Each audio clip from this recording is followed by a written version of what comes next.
শুধুমাত্র ইসলামটাকে আঁকড়ায় ধরে রাখতে পারি, আল্লাহর কসম করে বলি পৃথিবীর কোন শক্তি আমাদের উপরে বিজয় লাভ করতে পারবে না। জোরে জোরে বলেন সুবহানাল্লাহ। ঠিক তাই হয়েছে।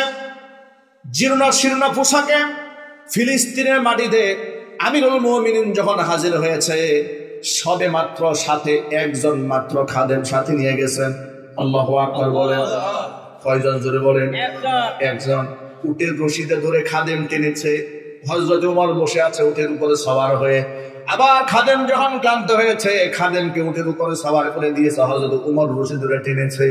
এভাবে পাই রোটেশন পালা বদল করে টানতে টানতে ফিলিস্তিনের মাটিতে যখন পৌঁছে গেছেন, পালা পড়ে গেছে, খাদেম উপরে বসে আছে, হযরত ওমর রশি ধরে টানতেছে। ফিলিস্তিনের বড় বড় দাম্ভিক অহংকারী সেখানকার খ্রিস্টান পাদ্রীর অপেক্ষায় ছিলেন।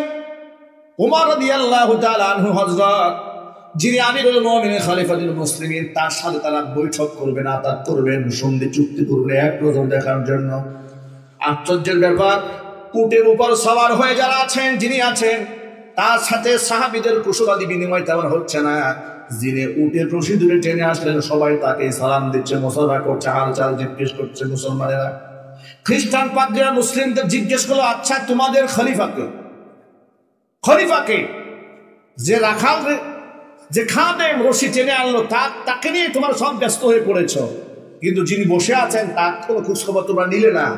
বলে উটের রশি ধরে যিনি টেনে এসেছে তিনি হচ্ছেন খলিফাতুল মুসলিমিন। একটু জোরে আমাদের বলতে হবে সুবহানাল্লাহ। ইতিহাসের পাতায় সোনার অক্ষরে লিখিত আছে। এই দৃশ্যগুলো খ্রিস্টান পাদ্রীরা রেকর্ড করে স্পষ্ট ভাষায় বলেছিলেন, আমরা মুসলমানদের খলিফার সাথে চুক্তিবদ্ধ করতে চেয়েছিলাম এই দৃশ্য দেখার জন্য। কারণ ইতিহাসের পাতায় না, আমরা আমাদের কিতাব তাওরাত ইনজিলের মধ্যে আমরা পড়েছি, শুধুমাত্র মুহাম্মদ সাল্লাল্লাহু আলাইহি ওয়াসাল্লামের আকার ইঙ্গিত সেখানে দেওয়া হয়েছে, তা নয়। তার যে বিশিষ্ট চারজন খলিফা হবেন, সে চারজন খলিফার জীবনীও সেখানে লেখা আছে, সেখানে ইঙ্গিত দেওয়া আছে। যার হাতে ফিলিস্তিনের বিজয় হবে, মসজিদ আকসার চাবি যার হাতে দেওয়া হবে, সেই ব্যক্তি যখন এই ফিলিস্তিনের মাটিতে পা রাখবেন, তার হাতে থাকবে উটের রশি। জোরে জোরে বলেন সুবহানাল্লাহ। ভাইরা আমার, আমি এই মেসেজ দিয়ে আপনাদেরকে শুধুমাত্র এই কথা বোঝাতে চেয়েছি। সাহাবায়ে কেরাম এই উপলব্ধি নিয়েছিলেন যে পৃথিবীর সব ছাড়তে পারে, শুধু ইসলামটাই ছাড়া যাবে না। আর আমরা যা করেছি, যে আমাদেরকে ইউরোপ কি বলবে, আমেরিকা কি বলবে, আমি যদি এখন একটু পুট টাই না করি, আমি যদি দাড়িটা না কামাই, আমি যদি মহিলার হাতে একটু হাত না মিলাই, আমেরিকা নারাজ হয়ে যায়। কথা বলেন না, ঠিক কিনা জোরে বলে? আমাদের দেশের কিছু রাজনীতিবিদরা মুসলমান হওয়ার পরেও কথা বলে ভারতের কাফেরদের দাদা বাবুদের সুরে। কথা ঠিক কিনা জোরে বলেন? এই যে কথায় কথা আলেমদেরকে মৌলবাদ বলে গালি দেয়, আছে না? একটু জোরে বলতে হবে, আছে না? তারা কেন বলে জানেন? খুশি করতে চায় কাদেরকে? তারা মনে মনে ভাবে, যদি ভারতে নরেন্দ্র মোদী আমাদের সাপোর্টে না আসে, তো আমরা ক্ষমতার স্বাদ দিতে পারবো। ক্ষমতার চেয়ারে যেতে হলে একটু দাদা বাবুদের খুশি করতে হবে, পশ্চিমাদেরকে একটু খুশি করতে হবে। আমি ওই সমস্ত ভাইদেরকে বলি, প্রিয় ভাইরা, এই কথা বাদ দেন না, একটু আফগানিস্তানের মাটির দিকে তাকান। আফগানের মাটির দিকে তাকিয়ে দেখুন, বাতিলের চোখে চোখ রেখে কিভাবে বিজয় ছিনিয়ে আনতে হয়। তারা তো একবার তোয়াক্কা করে নাই আমেরিকা কি বলবে, তারা তো চিন্তা করে নাই ইসরায়েল কি বলবে। গোটা পৃথিবীর সমস্ত মিডিয়া আফগানের বিরুদ্ধে লাগিয়ে দিয়েছে। এতে কি হয়েছে? আফগান 3 বছরে 300 বছর এগিয়ে গেছে। কিন্তু চিৎকার দিয়ে বলতে হবে সুবহানাল্লাহ। সুতরাং আমি আমার ভাইদেরকে এই কথাটাই বুঝাতে চাই, ভারত কি বলবে, আমাকে পশ্চিমারা কি বলবে, ওই চিন্তা মাথায় না রেখে আমাকে মনে রাখতে হবে আমার আল্লাহ কি বলবে। এই মূলনীতি নিয়ে যদি আমরা সামনের দিনগুলো কাটাতে পারি, ইনশাআল্লাহ এই দেশটাকে আল্লাহ দারুল আমান বানাবেন, দারুস সালাম বানাবেন। এটি শান্তির দেশ, শান্তির সুবাতাস আল্লাহ পাক এই মাটিতে বইয়ে দিতে পারেন। সেই ক্ষমতা আল্লাহর আছে না নাই? একটু যদি বলতে আছে না নাই? আর সেজন্য আমাদেরকে কোরআনে কারীমের পথে আসতে হবে।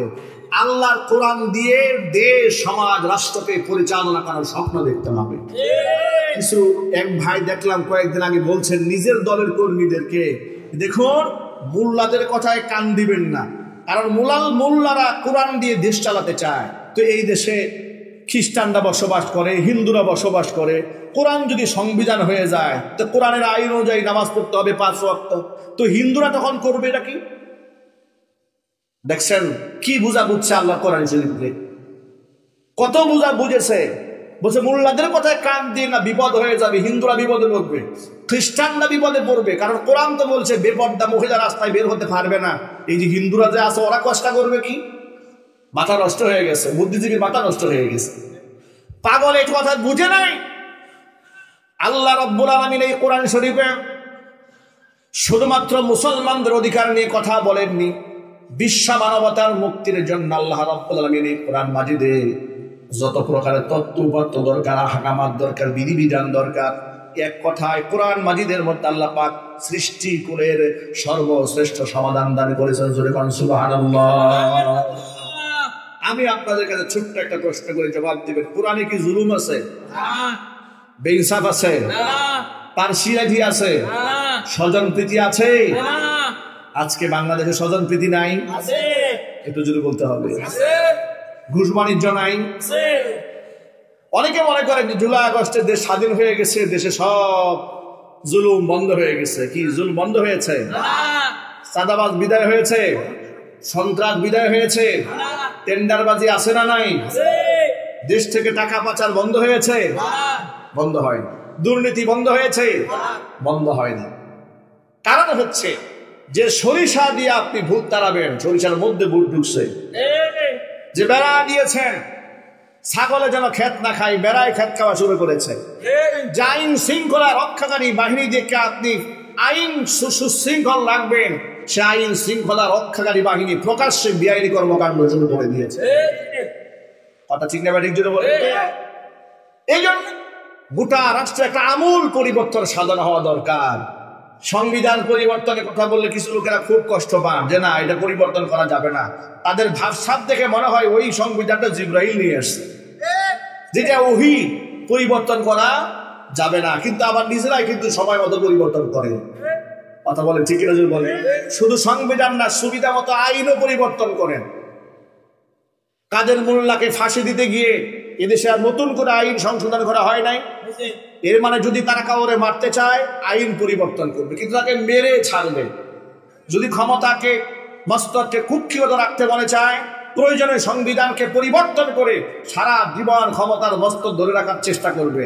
নিজেদের স্বার্থে সংবিধান পরিবর্তন করলে গুনাহ হয় না, কিন্তু আল্লাহর কোরআন দিয়ে সংবিধান বানাতে কথা বললেই গুনাহ হয়ে যায়।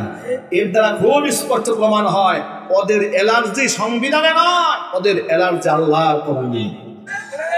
ঠিক কিনা জোরে বলেন? ওরা আমাদেরকে প্রায় সময় বলে যে কোরআনের রাজ কায়েম হয়ে গেলে তো বিশাল বিপদ আছে। কি বিপদ? যা আল্লাহ বলেছে হত্যার বদলে হত্যা, আল্লাহ বলেছে চুরি করলে হাত কেটে দেওয়া হবে, কত মানুষের হাত কাটা যাবে, জিনা ব্যভিচার করলে মাটি পর্যন্ত বুক পর্যন্ত দাবিয়ে দিয়ে বুক পর্যন্ত মাটির নিচে গেড়ে পাথর মেরে হত্যা করা হবে, কি নৃশংস কাজগুলো হবে।